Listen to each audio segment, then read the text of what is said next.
Há muitas heresias no Concílio Vaticano II. Este vídeo irá focar-se numa que é muito difundida e bastante visível na seita Vaticano II.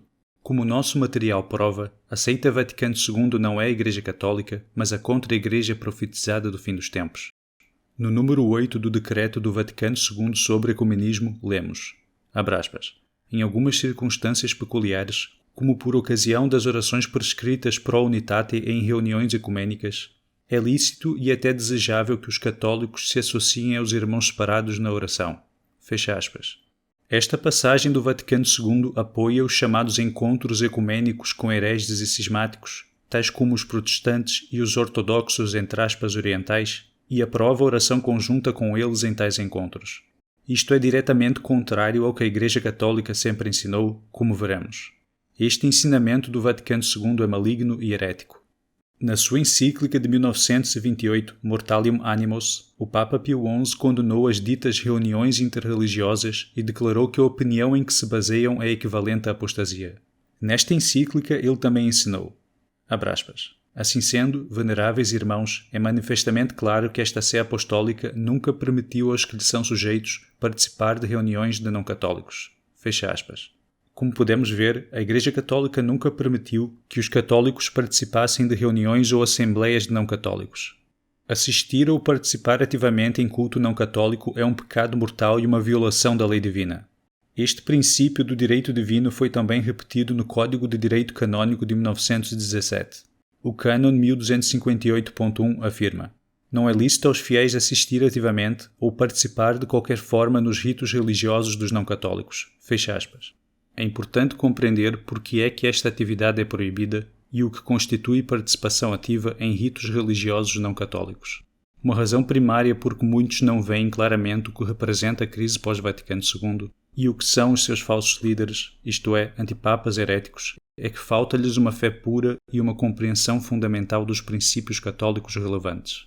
Antes de prosseguirmos, é de notar que este vídeo trata de participação ativa em culto não católico ou juntar-se a orações ou cultos não católicos, o que foi sempre proibido.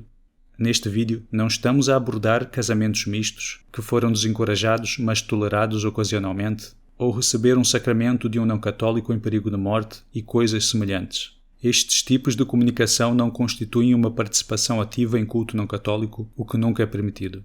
Portanto, não se deixe enganar por defensores desonestos do Vaticano II que por vezes confundem as pessoas ao trazer à tona os tipos anteriores de comunicação com não-católicos, que por vezes eram permitidos na história da Igreja, como se fornecessem um precedente ou uma justificação para o falso ensinamento da seita Vaticano II sobre a participação ativa em culto não-católico, quando não fornecem de todo.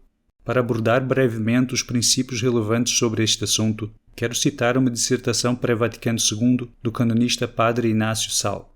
Foi publicada em 1948 pela Catholic University of America Press e com imprimatur. Não concordamos com tudo o que ele diz no livro, mas ele levanta muitos pontos positivos e traz à tona factos relevantes na articulação do ensinamento perene da Igreja Católica de que é proibido participar de qualquer forma em culto não católico. Nas passagens que se seguem, ele aborda principalmente a communicatio in sacris, isto é, a comunicação em coisas sagradas, com cismáticos, tal como com os dissidentes ou ortodoxos entre aspas orientais. Mas o que ele diz aplica-se a protestantes, judeus, muçulmanos, etc. Abre aspas. A participação religiosa ativa com cismáticos é sempre intrinsecamente ilícita. As razões para esta proibição absoluta do Cânon 1258.1 têm a sua origem na lei divina natural e positiva. Estas razões são 1. A Igreja é a única sociedade religiosa de jure, verdadeira e existente, em que é lícito prestar a Deus o culto que lhe é devido. 2. Deve ser evitado o escândalo mediante uma quase aprovação própria de uma falsa seita. E 3. O perigo de perversão da verdadeira fé deve permanecer efetivamente neutralizado. Em consequência da primeira razão, é ilícito assistir ativamente ou participar de qualquer forma de culto exercida por não-católicos. Os atos de culto religioso realizados por seitas cismáticas são atos de culto supersticioso e, por conseguinte, são ilícitos.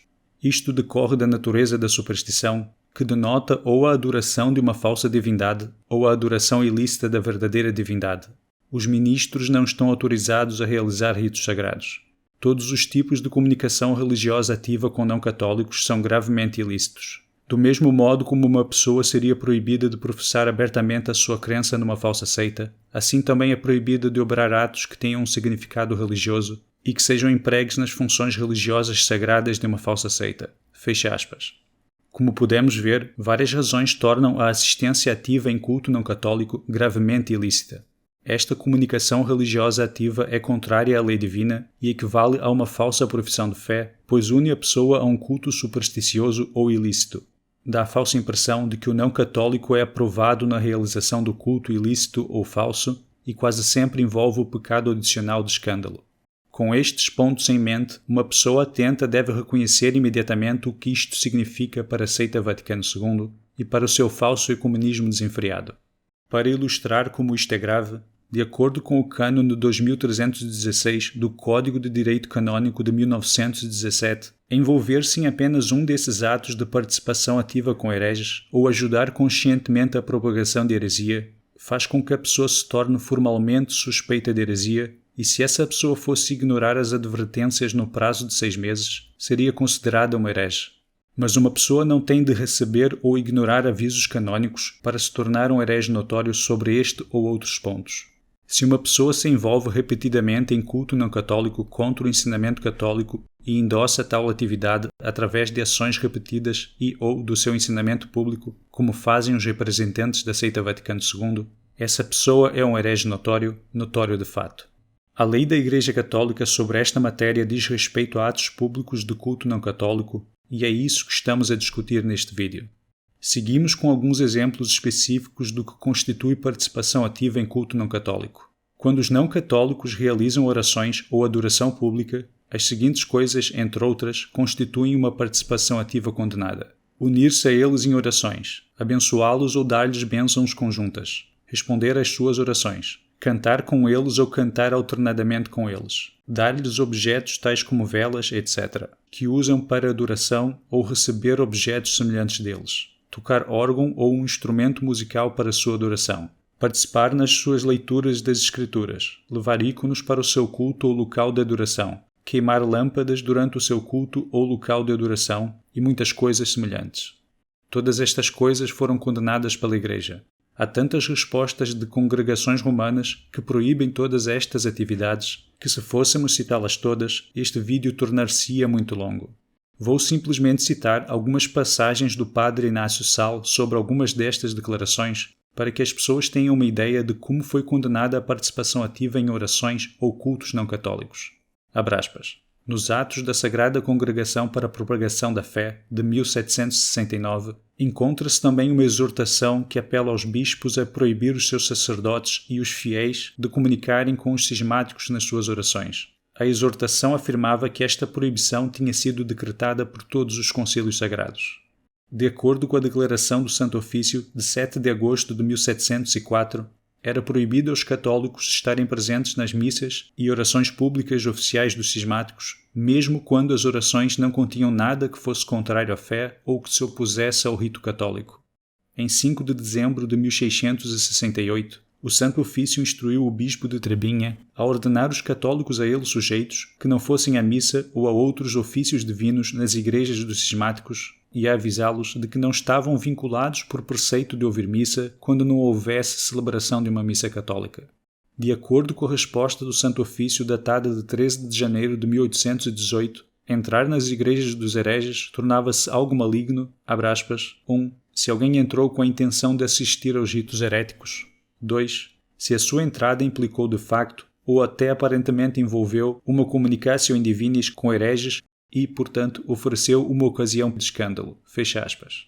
Houve muitas outras declarações que proibiam qualquer tipo de atividade que envolvesse ou significasse uma participação no culto não católico. Várias declarações especificamente dos papas também podem ser citadas, como o Papa Pio IX Neminem Vestrum. Abre aspas. Os regulamentos e decretos que os papas e as congregações sagradas publicaram ou publicariam, especialmente aqueles que proíbem a comunicatio in divinis, comunicação nas coisas divinas, com os cismáticos, fecha aspas. Também em relação aos velhos católicos, entre aspas, que eram hereges e cismáticos que rejeitaram a definição dogmática de infalibilidade papal do Vaticano I, o Papa Pio IX afirmou: eles, os fiéis, devem abster-se totalmente das suas celebrações religiosas, dos seus edifícios. O Papa Pio VI, na sua encíclica Caritas de 1791, falando de padres que se tinham separado da Igreja ao aceitarem a Constituição Civil herética do clero em França, declarou: acima de tudo, evitai e condenai os intrusos sacrílegos. Não mantenham comunhão com eles, especialmente no culto divino. Fecha aspas. Na sua encíclica de 1880, Arcanum, o Papa Leão XIII também advertiu sobre a associação e comunicação proibidas em matéria religiosa com os não-católicos. Ora, a passagem do Vaticano II que citamos aprova a participação no culto não-católico, que a Igreja Católica condena totalmente, como vimos, porque a passagem trata de unir-se em orações com não-católicos durante as ditas reuniões ecumênicas em que não-católicos conduzem orações e culto público de acordo com os seus ritos e seitas não-católicas. Portanto, o ensinamento do Vaticano II é indefensável, maléfico e herético. Este lançou as bases para o falso ecumenismo em série que é adotado, ensinado e exemplificado pelos antipapas Vaticano II e em dioceses entre aspas por todo o mundo. Em suma, os pontos que estamos a cobrir provam que o falso ecumenismo do Vaticano II é uma heresia notória e qualquer pessoa que o defenda é um herege e um falso professor que conduz as pessoas ao pecado mortal. O falso ensinamento do Vaticano II sobre oração e adoração conjunta com não-católicos foi endossado por muitas declarações subsequentes dos antipapas, incluindo o Novo Catecismo do Antipapa João Paulo II, parágrafo 1399, a sua primeira encíclica Redemptor Hominis número 6, a sua encíclica Ut Unum Sint número 21 e seguintes, o Diretório para a Aplicação de Princípios e Normas sobre Ecumenismo e muito mais. Em Ut Unum Sint, o Antipapa João Paulo II continua a recomendar e a ensinar aquilo que a Igreja Católica sempre condenou, nomeadamente o culto conjunto com não-católicos. O Diretório para a Aplicação de Princípios e Normas sobre Ecumenismo, promulgado em 1993 por João Paulo II, e o Conselho para a Promoção da Unidade dos Cristãos são dos documentos mais espantosos que a Contra-Igreja Vaticano II produziu. É essencialmente um manual de como cometer pecados contra a fé. Recomenda explicitamente as próprias ações que foram especificamente condenadas pela Igreja.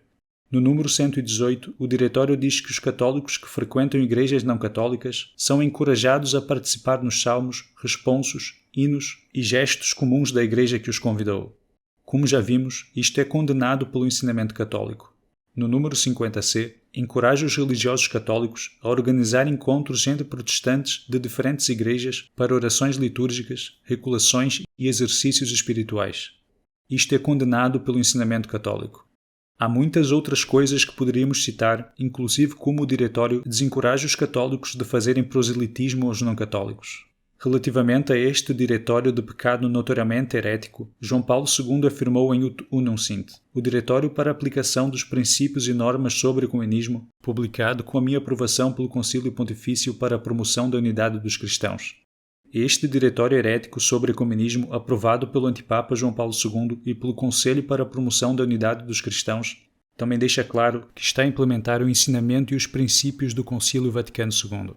É também interessante que quando em Mortalium Animus, o Papa Pio XI diz que a Sé Apostólica nunca permitiu que os seus súbditos participassem em reuniões de não-católicos, ele usa a palavra latina conventibus, que significa encontros, assembleias ou reuniões. Bem, em contradição direta com o ensinamento de Pio XI, o Vaticano II usa exatamente a mesma palavra, conventibus, quando aprova e recomenda a oração conjunta em tais reuniões. Há tantos exemplos, talvez milhares, de antipapas da seita Vaticano II e dos seus apóstatas chamados bispos e sacerdotes que se dedicam ao falso ecumenismo e à participação ativa condenada em culto não católico, que demoraria demasiado tempo a cobrir até uma parte significativa deles neste vídeo. É uma ocorrência regular na Contra-Igreja Vaticano II. Temos documentado muitos desses incidentes no nosso livro e nos nossos vídeos e artigos ao longo dos anos. No entanto, quero focar-me apenas em alguns exemplos do Antipapa João Paulo II, do Antipapa Bento XVI e do Antipapa Francisco.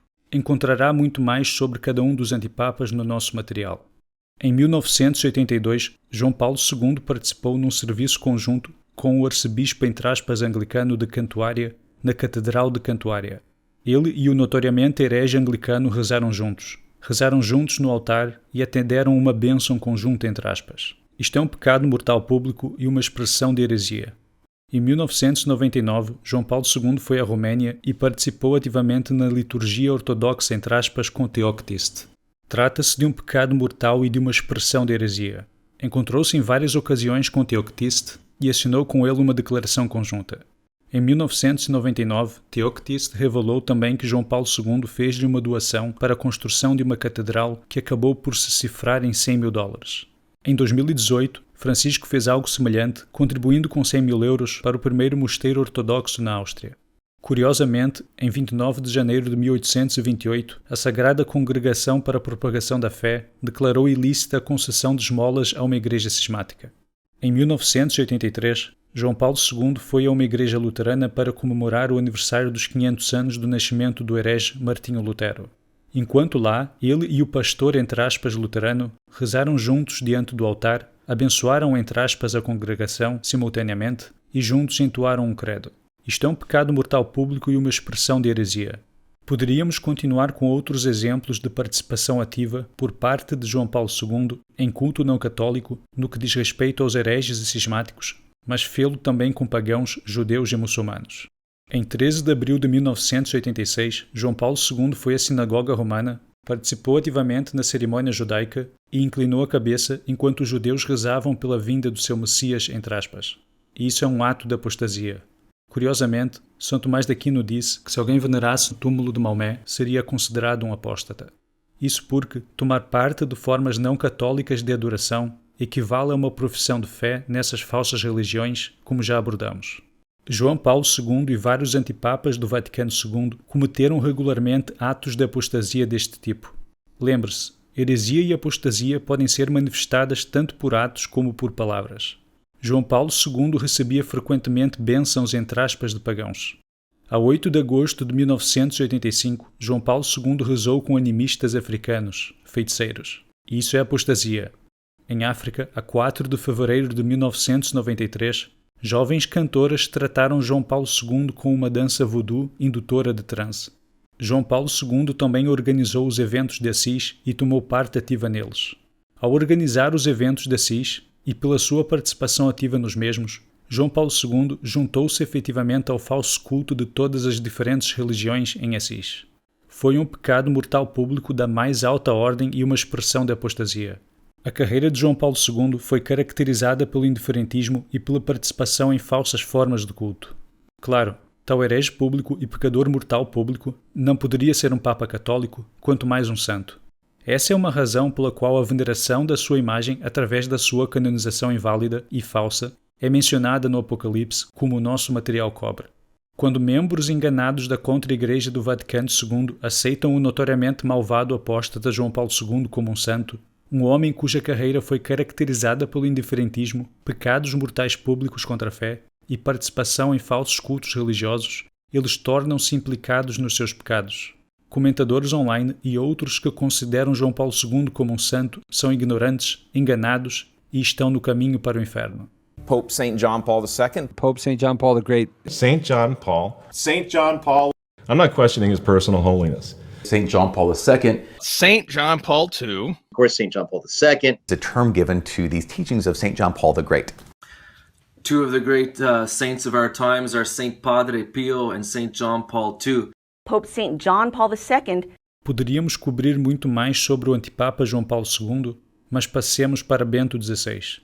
Bento XVI participava frequentemente em culto não católico. A 19 de agosto de 2005 participou ativamente no culto judaico numa sinagoga em Colónia, Alemanha. Juntou-se aos judeus na oração Cádiz e fez muitos gestos que demonstraram sua participação ativa. Isso é apostasia. Em 30 de novembro de 2006, Bento XVI rezou como os muçulmanos para Meca, na Mesquita Azul, na Turquia. Ele até cruzou os braços no gesto de oração muçulmano, chamado o gesto de tranquilidade. Isso é apostasia. A 23 de setembro de 2011, Bento XVI visitou uma igreja luterana em Erfurt, na Alemanha. Enquanto lá esteve, elogiou Martinho Lutero e tomou parte ativa no serviço luterano. Ele abençoou, entre aspas, o povo conjuntamente com o pastor, entre aspas, luterano e até rezou em conjunto com um bispo, entre aspas, luterano mulher. Fez uma vénia no altar luterano. Isso é um pecado mortal público e uma expressão de heresia notória.